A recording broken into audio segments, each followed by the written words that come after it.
মংলায় তারেক রহমান ঘোষিত রাষ্ট্র কাঠামো মেরামতের ৩১ দফার লিফলেট বিতরণ।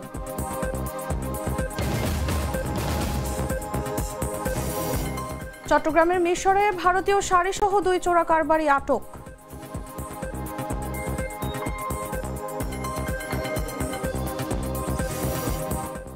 ব্রাহ্মণবাড়িয়ার বাঞ্ছারামপুরে শাশুড়িকে হাতুড়ি দিয়ে পিটিয়ে হত্যা করলেন প্রবাসীর স্ত্রী।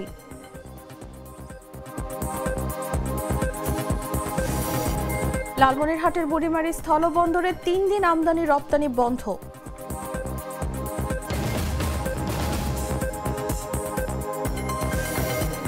এবং পিরোজপুরে ভয়াবহ অগ্নিকাণ্ডে ৫ দোকান পুড়ে ছাই, ক্ষয়ক্ষতির পরিমাণ ১০ থেকে ১২ লাখ টাকা।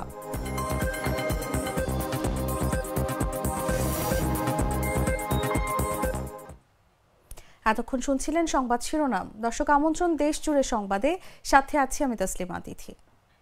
লাল সরিষার দানা থেকে তৈরি হয় প্রাণ সরিষার তেল, আসল ঝাঁঝে আসল স্বাদে।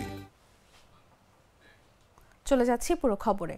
মংলায় তারেক রহমান ঘোষিত রাষ্ট্র কাঠামো মেরামতের ৩১ দফার লিফলেট বিতরণ করা হয়েছে। সোমবার সকাল থেকে দুপুর পর্যন্ত পৌর শহরের বিভিন্ন এলাকায় এই লিফলেট বিতরণ করে পৌর ও উপজেলা যুবদলের নেতৃবৃন্দ। বাগেরহাট জেলা যুবদলের সাবেক সাধারণ সম্পাদক সুজন মোল্লার নির্দেশনায় শহরের পথচারী, দোকানপাট, ব্যবসায় প্রতিষ্ঠান, মাছ, মাংস ও কাঁচা বাজারে এই লিফলেট বিতরণ করে স্থানীয় যুবদলের নেতাকর্মী এবং সমর্থকরা।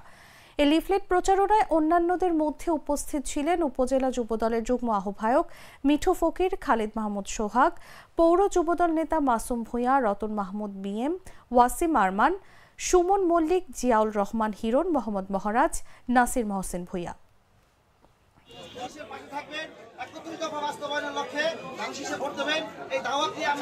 সাধারণ সম্পাদক জনাব সুজউদ্দিন মোল্লা সুজনের নির্দেশে এই লিফলেট মংলা উপজেলা এবং পৌর যুব দলের পক্ষ থেকে বাগেরহাট জেলা যুব দলের সাবেক সাধারণ সম্পাদক সুজউদ্দিন মোল্লা সুজনের নেতৃত্বে বিএনপি ঘোষিত ৩১ দফার যে দাবি দেওয়া হয়েছে সেটি আমরা মংলার প্রত্যন্ত মানুষের কাছে পৌঁছে দেওয়ার জন্য আজকে এই লিফলেট বিতরণ করছি।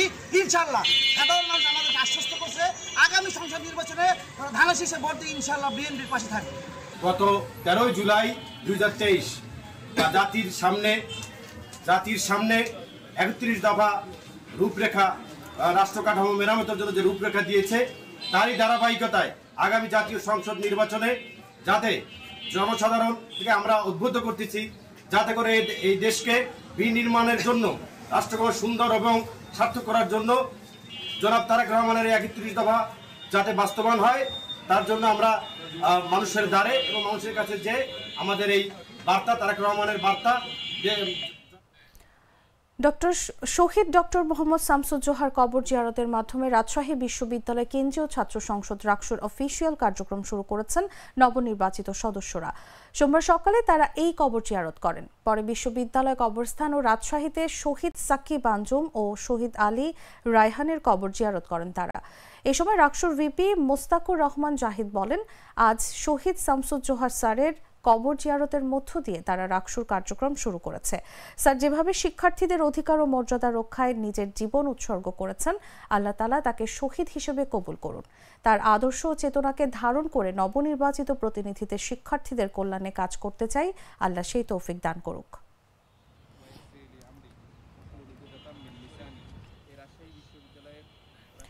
চট্টগ্রামের মিরসরাই উপজেলার জোরারগঞ্জ থানা পুলিশ অভিযান চালিয়ে অবৈধ ভারতীয় শাড়িসহ ২ চোরা কারবারিকে আটক করেছে। রোববার রাতে উপজেলার বারিয়ারহাট পৌরসভার খান সিটি সংলগ্ন এলাকায় অভিযান চালিয়ে তাদের আটক করে পুলিশ। এ সময় ১০২ পিস ভারতীয় শাড়ি জব্দ করা হয়। আটকরা হলেন জিয়াউদ্দিন বাবুল ও রিয়াদ হোসেন। তারা ছাগলনাইয়া পৌরসভার ৫ নম্বর ওয়ার্ডের পশ্চিম ছাগলনাইয়া গ্রামের বাসিন্দা। জোরারগঞ্জ থানার ভারপ্রাপ্ত কর্মকর্তা এম আব্দুল হালিম বলেন, থানা পুলিশের বিশেষ অভিযানে পাচারের সময় ১০২ পিস ভারতীয় শাড়ি সহ ২ জনকে আটক করা হয়। তাদের বিরুদ্ধে বিশেষ ক্ষমতা আইনে মামলা রুজু করা হয়েছে। সোমবার তাদের আদালতে পাঠানো হবে।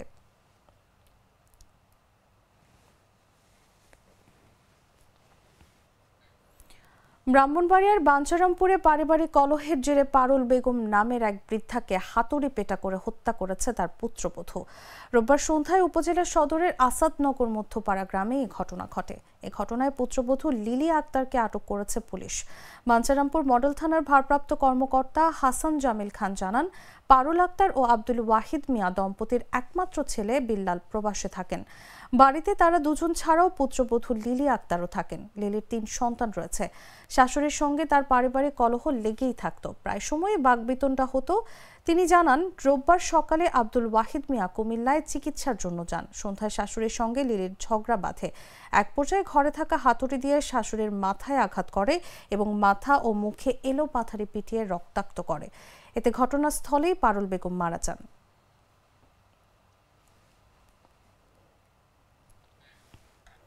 সনাতন ধর্মাবলম্বীদের ধর্মীয় উৎসব কালীপূজা উপলক্ষে লালমনিরহাটের বুড়িমারি স্থলবন্দর দিয়ে ভারতের চ্যাংরাবান্ধা বন্দরের সঙ্গে 3 দিন আমদানি রপ্তানি বন্ধ রয়েছে। সোমবার সকাল থেকে এই বাণিজ্য কার্যক্রম বন্ধ রাখা হয়। তবে এই সময় দু দেশের মধ্যে পাসপোর্টধারী যাত্রীদের চলাচল স্বাভাবিক রয়েছে। বুড়িমারি স্থলবন্দরের C&F এজেন্ট অ্যাসোসিয়েশনের সাধারণ সম্পাদক নিয়াজ নাহিদ জানান, সনাতনীদের কালীপূজা উপলক্ষে সোমবার থেকে বুধবার পর্যন্ত আমদানি রপ্তানি কার্যক্রম বন্ধ থাকবে। তবে এই সময় কাস্টমস হাউস ও বন্দরের অভ্যন্তরে অন্যান্য কার্যক্রম চালু রয়েছে। আগামী 23 অক্টোবর থেকে যথারীতি এই বন্দর দিয়ে আমদানি রপ্তানি শুরু হবে। বুড়িমারি স্থলবন্দরের সহকারী পরিচালক মাহমুদুল হাসান সকালে বিষয়টি নিশ্চিত করে জানান, দীপাবলি উপলক্ষে ভারতের সরকারি ছুটি থাকায় ভারতের চ্যাংরাবান্ধা ব্যবসায়ী সমিতি সব ধরনের আমদানি রপ্তানি কার্যক্রম বন্ধ রাখার বিষয়ে একটি চিঠি দিয়েছে।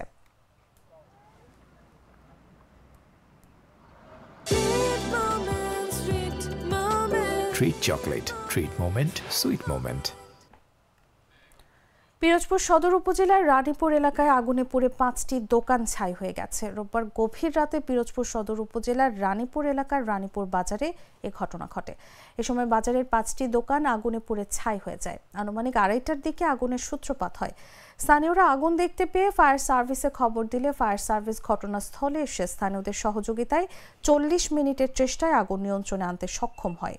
এ সময় একটি মুদির দোকান, একটি স্বর্ণের দোকান, একটি পোল্ট্রি মুরগি ও মুরগির খাবারের দোকান এবং একটি ফার্নিচারের দোকান আগুনে ক্ষতিগ্রস্ত হয়।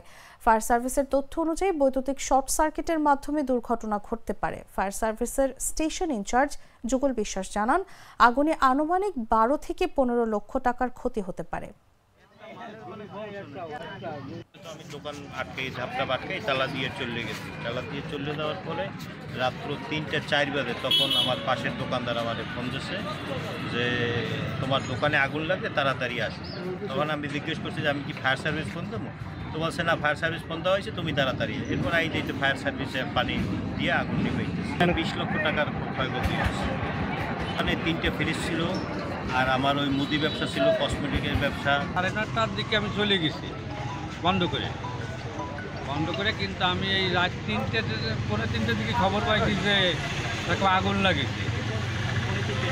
3:30 দিকে সেই মাইক ধরে সবাই আইছি, আসার পরে দেখতেছি কিছু নাই। আমার মনে করেন শোকেজে যা ছিল আমি নিয়ে গেছিলাম, কিন্তু ওই সাইডে কাজের সাইডে যে কাজকাম করি যে রূপগুলো, এতে একটু আনুমানিক 12-13 ভরি রূপ ভর্তি বেড়া হয়। আমি তো মশলা বদলে ফেলেছি, এবার আপনিও বদলে ফেলুন।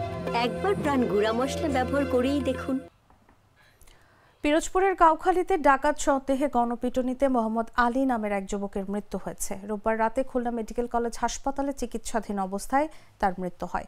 পুলিশ ও স্থানীয়রা জানায়, রোববার সন্ধ্যা 7টার দিকে শিয়ালকাঠি বান্দাকাটা গ্রামে ডাকাত চিৎকারের পর স্থানীয়রা আলী হোসেনকে ডাকাত সন্দেহে আটক করে।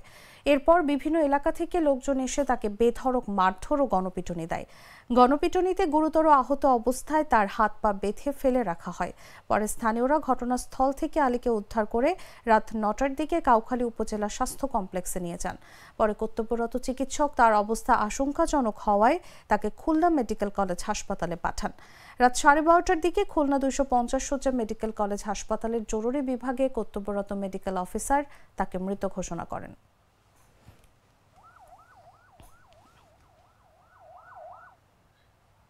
দর্শক, সংবাদ শেষ করার আগে শিরোনামগুলো জানিয়ে দিচ্ছি আরো একবার।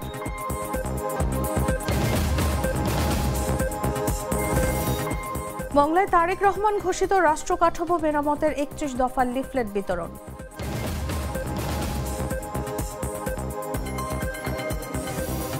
চট্টগ্রামের মিশরে ভারতীয় শাড়িসহ ২ চোরা কারবারি আটক।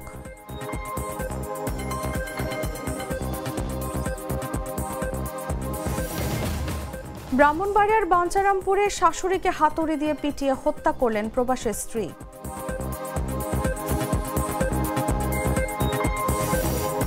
লালমনিরহাটের বুড়িমারি স্থলবন্দরে ৩ দিন আমদানি রপ্তানি বন্ধ।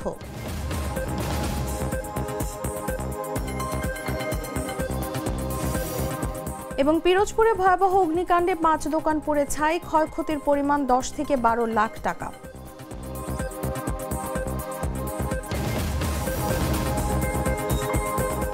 দর্শক, এই ছিল দেশ জুড়ে সংবাদে। এরপর দেখবেন সন্ধ্যা ৭টার নিউজ।